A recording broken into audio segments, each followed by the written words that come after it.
இந்த பகுதியில் பெண்ணாரில் இருக்க என் தம்பிங்கெல்லாம் இங்க யோசிக்க மாட்டான், இங்கதான் யோசிப்பான். அதான் பிரச்சனை. கொஞ்ச நாளுக்கு முன்னாடி சக்தி எனக்கு பேசினாப்புல, ஐயா ஒரு போன் பண்ணாங்க, என்ன மிரட்டினாங்க, நீ பதிவுலாம் போட்டீங்கன்னா உனக்கு கேஸ் போட்டு விடுவேன். நான் சொன்னேன், சக்தி நீ கவலைப்படாதடா, அப்படி ஏதாவது நடந்தா நானே வந்துருவேன், யாரு பண்ணாலும் சரி நீ தைரியமா இரு.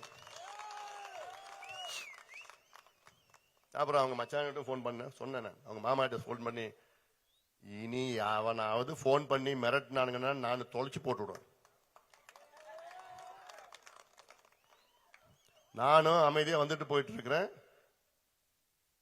இப்படி யாராவது இனி என் தம்பிகளையும் என் தங்கைகளையும் யாராவது போன் பண்ணி இது பண்ணாது அது பண்ணாது இப்படி போட்டு இப்படி பண்ணி மிரட்டினானுங்கன்னா நான் சும்மா இருக்க மாட்டேன். இந்த தொகுதிக்கு உள்ளே வர முடியாது. அது யார் இருந்தாலும் சரி, யார் இருந்தாலும் சரி. நான் சொல்றேன், வரீங்களா வந்துட்டு போங்க, அவ்வளவுதான். இல்ல சென்னையில இருந்துட்டு போயிடுங்க, இங்க வராதிங்க.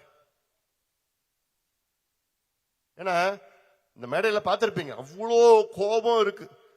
நானும் இப்ப மாறிட்டேன். உன்னை பார்த்து நான் மாட்ட பேசின்னு தானே இருந்தேன். எனக்கு சரி அதை விட்டுடு, அது முடிஞ்சு போன கதை, அவ்வளவுதான். என்ன அது முடிஞ்சு போச்சு, சாப்டர் க்ளோஸ், சாப்டர் ஓவர்.